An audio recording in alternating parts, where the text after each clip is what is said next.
মাদারসাট এই নামটা আশা করি সকলের কাছে এখন পরিচিত হয়ে গেছে। আজকে আমরা এসেছি কৃষ্ণনগরের মাদারসাটে, বাংলার সবথেকে বড় ফুড কোর্ট। তোমরা হয়তো জানো এখানে রোবটে খাবার সার্ভ করে।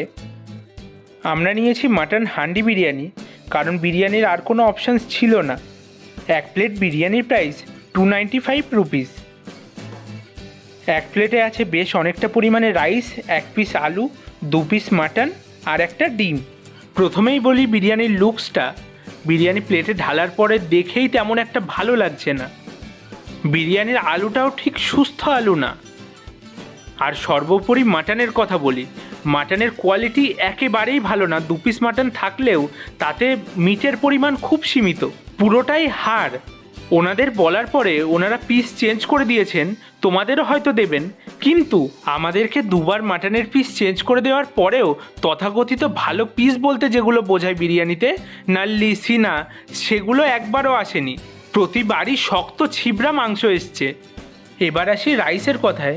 মাদারসাট এত বড় একটা ব্র্যান্ড, কিন্তু বিরিয়ানির টেস্ট একেবারেই ভালো না। তো ওভারঅল মাদারসাটের বিরিয়ানিকে জাজ করে আমাদের রেটিং 6 আউট অফ 10। তোমরা বিরিয়ানিটা ট্রাই করো এবং তোমাদের ওপিনিয়ন কমেন্টে জানিও।